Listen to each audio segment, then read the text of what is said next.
Hola, ¿qué tal amigos de Cerros en la Web? Bienvenidos a El Desprograme. Augusto, ¿cómo estás? Bien, Natalie, ¿y tú cómo vas? Bien, tenemos muchas cosas que contarles hoy, entre esas que ya tenemos nombre, Sí. ya el programa tiene nombre, Sí, se llama El evolucionamos un Desprograme. poquito, pasamos ya de ser piloto a hacer ya una sección, ya hacer un programa y se llama El Desprograme, para que ustedes también se desprogramen con nosotros.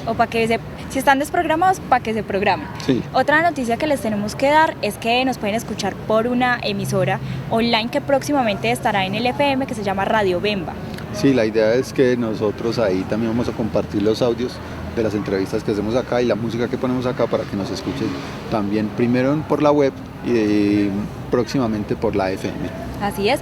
Bueno, el día de hoy les contamos que tenemos una invitada muy chévere. Ella es Catherine López Cardona. Es estudiante de Administración de Empresas de la Universidad Nacional de Colombia. Egresada de Administración de Empresas y de Artes Plásticas de la Universidad de Caldas. Catherine, bienvenida. Hola, ¿cómo estás? A tus micrófonos. Catherine la invitamos básicamente porque ella tiene un libro muy chévere que se llama Memoria Oral de Caldas. Mitos, leyendas, encantos y espantos.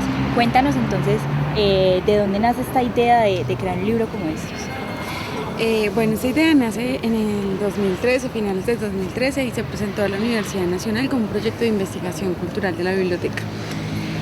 Al principio pues era algo muy sencillo, viajar a los municipios. Bueno, Caldas es muy grande, tiene 27 municipios, se viajó a la mayoría de estos y se hicieron 280 entrevistas en total, más que todos los mayores. Más o menos cada entrevista oscilaba entre hora y media, según fuera el caso, y la pregunta era sobre la memoria, recuperar la memoria, pero basándonos sobre los mitos, leyendas, encantos y espantos. Bueno, esa fue como la ruta de la memoria que se tomó.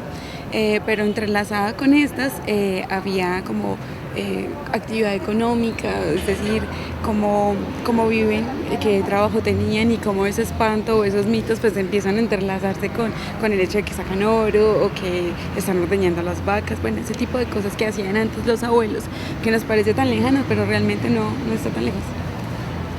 A mí es un tema que me encanta, no lo he tratado como desde el mito, pero entonces yo creo que después de esto me va a tocar invitarte a tomar un café y que me expliques mucho más, porque es un tema que me apasiona, ese cuento de los miedos, del terror. Entonces, ¿qué fue lo más terrorífico que encontraste en ese viaje?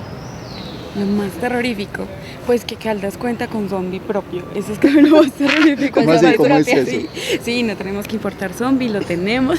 ¿Cómo es eso? ¿Dónde vive? Vive en el Totomal Belalcázar. El Totomal es un resguardo indígena en Vera, Chamí. Y se llama Aribadaba. No sé si ¿Cómo? Aribadaba. Sí, acá lo estaba buscando, pero tú lo conoces mejor que yo. Sí, eso tiene índice de imágenes porque es muy grande.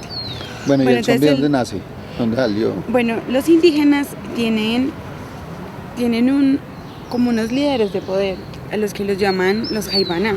El jaibaná lo que hace es que corpora a la persona que murió hace poco y la persona pues vuelve a la vida, pero como una aribadaba o como un zombie, por así decirlo, y él lo utiliza para Por allí. Por acá. y él lo utiliza para pelear por poder con otros jaibaná. Las personas, si se llegaban a topar con él, digamos, mientras estaban cosechando o algún tipo de cosa, este ser podría devorárselos, dejarlos absolutamente sin sangre. Se dice que no puede subir escaleras y no puede alzar la cabeza. Así que las personas construían las casas con escaleras para que el aribadaba no pudiera entrar a la casa. Este fue uno de tantos que me asombró mucho.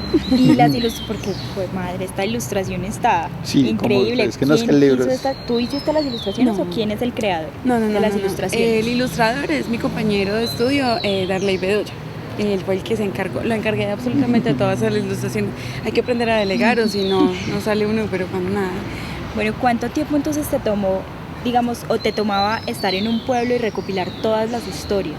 Bueno, mira, yo lo manejé de la siguiente manera. Primero se hacía un contacto telefónico o por internet, con cartas, como lo lográramos hacer con los municipios. Con algunos no es tan fácil. Y se contactaba con el promotor de cultura o de turismo de cada municipio, se concretaba citas, había una claridad completa frente a qué tipo de información estábamos buscando, así que cuando íbamos, por lo general por municipio eran 3 días, pero con una entrevista tras otra, todo muy muy, muy seguido uno del otro. La otra cosa es que Caldas está lleno también de lugares misteriosos, la Cueva de la Bruja, embalses donde ven aparecer balsas de oro, y eso está muy relacionado también con los indígenas que habían antes, con los encantos y con los espantos, y que tiene que ver mucho con el oro también. Caldas está repleta de historias que tienen que ver con oro, Con huacas. con huacas, sí. Con eso. Bueno, y alguna aparición que en medio de la historia o tú quedaras como pensando tanto en eso que de verdad se te presentara, ¿no te pasó? No, pues la verdad no. ¿No te asustaron? ¿No te Yo espantaron?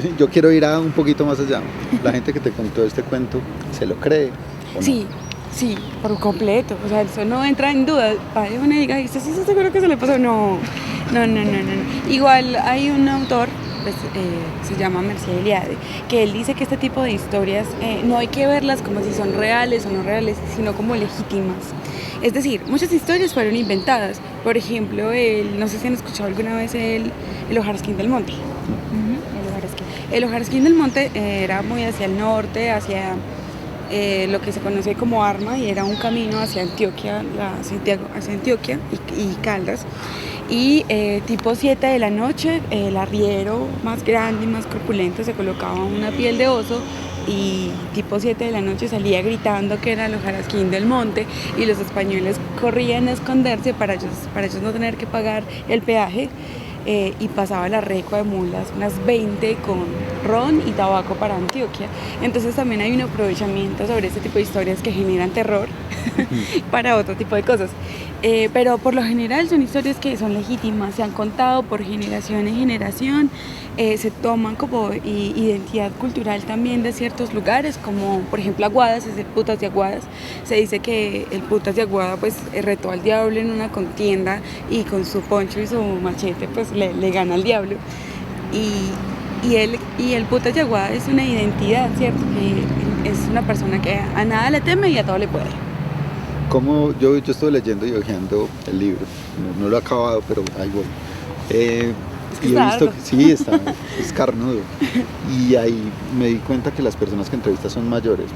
¿Te diste cuenta en ese proceso de investigar y de entrevistar a esta gente cómo ellos le traspasan esa tradición a los niños en los pueblos? ¿Cómo es ese proceso de contarle el cuento a los niños? Pues sigue siendo el mismo proceso que a mí me pasó, ¿cierto? Mi abuelo me lo cuenta a mí, y bueno, y la idea es que yo también se lo traspase a otras personas, pero en este momento estamos viendo como un bache, que los chicos de ahora no les interesa escuchar al abuelo, se considera que cuando eres mayor pues te vuelves obsoleto, ya no es necesario, hay una necesidad de importar otro tipo de historias y rechazar un poco las que tenemos, eso es muy malo. Y bueno, me di cuenta de muchas maneras. Primero, cuando iba a los municipios me decían, ay, si hubieras llegado, no sé, hace unos 2 meses, hubieras encontrado al mayor que contaba las historias y les contaba muy bien. Y no, listo, pero ¿tú te acuerdas de las historias? No, yo no le prestaba atención, era lo que me contestaban y me causaba pues mucho, ey, no puede pasar eso. También cuando estaba en el proyecto yo le daba clases a los niños, y bueno, me fui toda entusiasmada, yo voy a mirar, los voy a hacer dibujar estos bichos o alguna cosa. Y me decían, no tengo ni idea, ¿cómo así que la pata sola? ¿Eso qué? ¿Es una señora que anda en una sola pata o qué? Pues lo sacaba por deducción, pero que estuviera ahí en su remanente o en su memoria, a como si la tenemos de pronto nosotros, los chicos de ahora, no tanto. Hay que hacer un esfuerzo con ellos. Es triste, pero bueno, hay que hacer el esfuerzo. Hay que hacerlo. Sí, yo creo que también es que necesitamos mostrarnos también de otra manera, un poco más atractivo, más dinámico. Que los atraiga más. Que los atraiga más. Bueno, nosotros nos vamos a tomar una pausita mientras escuchamos Radio Bemba de Manu Chao, en honor a esta nueva alianza que tenemos con Radio Bemba Eje, aquí en el desprograma. Ya me está desprogramando. Ahí los dejamos pues con Radio Bemba.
Bueno, amigos de Desprograme, ahí estábamos escuchando Radio Bemba de Manu Chao, para que nos escuchen también en Radio Bemba por web y próximamente en FM. Bueno, seguimos aquí hablando de mitos, espantos, leyendas y asustos. Sí. Cuéntanos, ¿qué llegaste a encontrar como el origen? ¿Hasta dónde profundizaste en la búsqueda de alguno de estos mitos o de estos cuentos? Bueno, por lo general esta tradición oral no le pertenece pues a nadie en particular. ¿No tiene un autor? No tiene un autor, porque no se puede llegar a esos orígenes de hasta dónde puede llegar esas historias.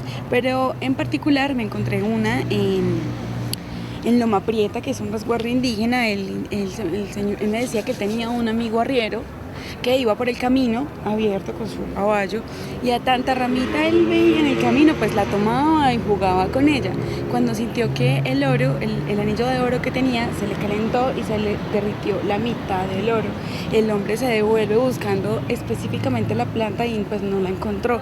Pues el mayor de Loma Prieta me dice que los indígenas tenían poder sobre el oro y eran plantas específicas, pero que la naturaleza ya no le quiere decir qué planta es. Y lo curioso es que en un texto de Tolmatov encontré un testimonio escrito, unas crónicas de 1519, permítanme se lo leo, de Fernández de Sino, y dice: hállase en poder de los indios mucho oro y cobre, hállase mucho cobre dorado. Dicen los indios que doran el cobre con una hierba que hay en aquellas tierras, la cual mojan y sacan el zumo, y lavando el cobre con ella, puesto al fuego, se vuelve de color oro, y sube más o menos de color según ellos le dan más o menos hierba.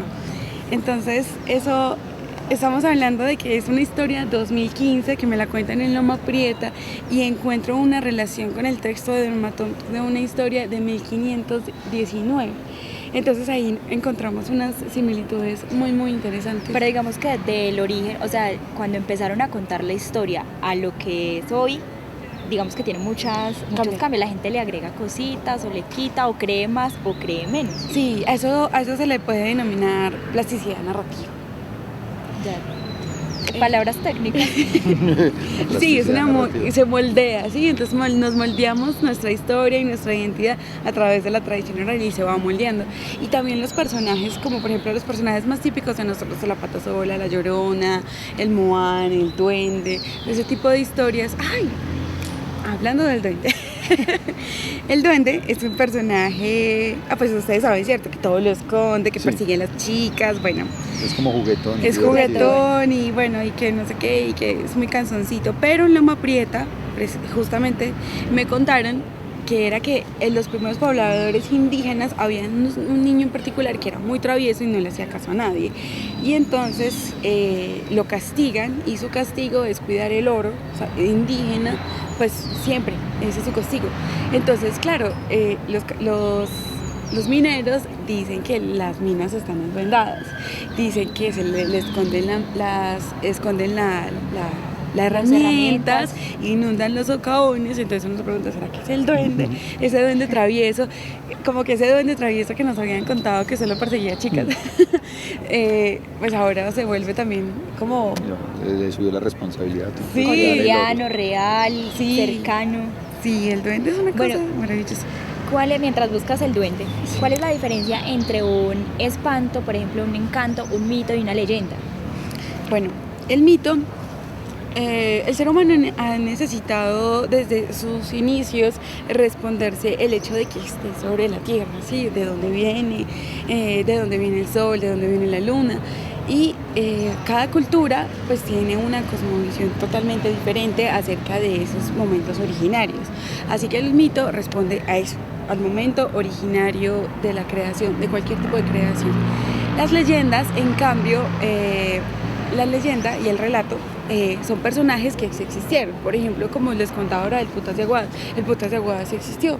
Solamente que para las personas es un personaje tan importante, tan icónico para su cultura, para su región, que los identifica, que ellos le aumentan. Sí, entonces, y trasciende, y ellos se representan. Es que yo vengo de la tierra del Putas de Aguadas, por ejemplo. Entonces ahí empieza como ya la leyenda a hacer eso. Por ejemplo, bueno, listo.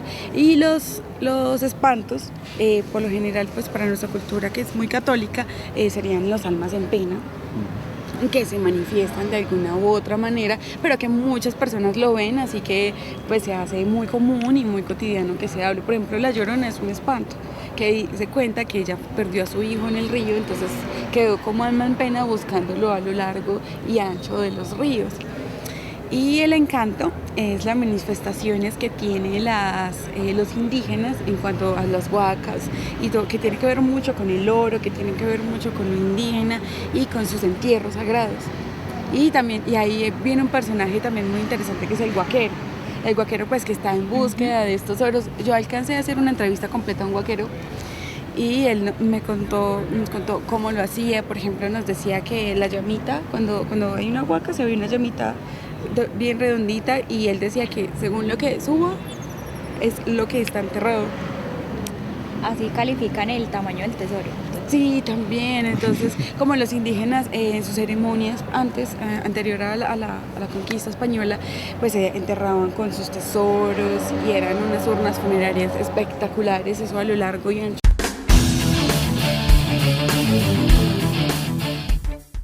Hola, ¿qué tal amigos de Cerros en la Web? Bienvenidos a El Desprograme. Augusto, ¿cómo estás? Bien, Natalie, ¿y tú cómo vas? Bien, tenemos muchas cosas que contarles hoy, entre esas que ya tenemos nombre, Sí. ya el programa tiene nombre, Sí, se llama El evolucionamos un Desprograme. poquito, pasamos ya de ser piloto a hacer ya una sección, ya hacer un programa, y se llama El Desprograme, para que ustedes también se desprogramen con nosotros. Si están desprogramados, para que se programen. Sí. Otra noticia que les tenemos que dar es que nos pueden escuchar por una emisora online que próximamente estará en el FM, que se llama Radio Bemba. Sí, la idea es que nosotros ahí también vamos a compartir los audios de las entrevistas que hacemos acá y la música que ponemos acá para que nos escuchen también, primero por la web y próximamente por la FM. Así es. Bueno, el día de hoy les contamos que tenemos una invitada muy chévere. Ella es Catherine López Cardona. Es estudiante de Administración de Empresas de la Universidad Nacional de Colombia. Egresada de Administración de Empresas y de Artes Plásticas de la Universidad de Caldas. Catherine, bienvenida. Hola, ¿cómo a estás? tus micrófonos. Catherine la invitamos básicamente porque ella tiene un libro muy chévere que se llama Memoria Oral de Caldas. Mitos, leyendas, encantos y espantos. Cuéntanos entonces de dónde nace esta idea de crear un libro como estos. Bueno, esta idea nace en el 2013, finales del 2013, y se presentó a la Universidad Nacional como un proyecto de investigación cultural de la biblioteca. Al principio pues era algo muy sencillo, viajar a los municipios. Bueno, Caldas es muy grande, tiene 27 municipios, se viajó a la mayoría de estos y se hicieron 280 entrevistas en total, más que todo a los mayores. Más o menos cada entrevista oscilaba entre hora y media, según fuera el caso, y la pregunta era sobre la memoria, recuperar la memoria, pero basándonos sobre los mitos, leyendas, encantos y espantos. Bueno, esa fue como la ruta de la memoria que se tomó. Pero entrelazada con estas había como actividad económica, es decir, cómo viven, qué trabajo tenían y cómo ese espanto o esos mitos pues empiezan a entrelazarse con el hecho de que sacan oro o que están ordeñando las vacas. Bueno, ese tipo de cosas que hacían antes los abuelos, que nos parece tan lejano, pero realmente no está tan lejos. A mí es un tema que me encanta, no lo he tratado como desde el mito, pero entonces yo creo que después de esto me va a tocar invitarte a tomar un café y que me expliques mucho más, porque es un tema que me apasiona, ese cuento de los miedos, del terror. Entonces, ¿qué fue lo más terrorífico que encontraste en ese viaje? Lo más terrorífico, pues que Caldas cuenta con zombie propio. Eso es como lo más terrorífico. ¿Cómo así? ¿Cómo es eso? Sí, no tenemos que importar zombie, lo tenemos. ¿Cómo es eso? ¿Dónde Sí. vive? Vive en el Totomal del Alcázar. El Totomal es un resguardo indígena en Vera, Chamí, y se llama Aribadaba. No sé si ¿Cómo? Aribadaba. Aribada, sí, acá lo estaba buscando, pero tú lo conoces mejor que yo. Digamos, de este libro que vemos que te colaboró también la Universidad Nacional de Colombia. Sí. El miércoles El miércoles me fue supremamente bien. Estaba lo más arregladita, lo más bonita, no como hoy. Y no, fue increíble. De verdad que uno piensa que, bueno, es que de verdad ir a una presentación de un libro si está tan aburrido, es uno hay como escuchar a alguien cómo fue que escribió, eso es muy maluco. Pero al contrario, fue muchas personas, conté hartísimas historias, se fueron muy contentos. Se les notaba que el tema les llegaba, pues que toca la fibra, nos toca la fibra, y también y también la nostalgia de que se está perdiendo. Por ese lado me fue muy bien en la feria y me fue muy bien, realmente creo que sí. Me sentí bien, aunque nerviosa, había mucha gente. Y bueno, ya lo otro, este libro, la editorial UN Bogotá lo avaló. Entonces, pues tiene todo el rigor académico que solicita la Universidad Nacional. Ese sello editorial pues le otorga de que es de alta calidad. Eso es importante decirlo. Sí, fue mucho trabajo. Fue mucho trabajo, como les dije, fue ¿Cuánto tiempo? desde finales del 2013, lo terminé en el 2015 y se imprimió en mayo de este año. Entonces, es un trabajo largo, 280 entrevistas por Caldas, fotografiado e ilustrado.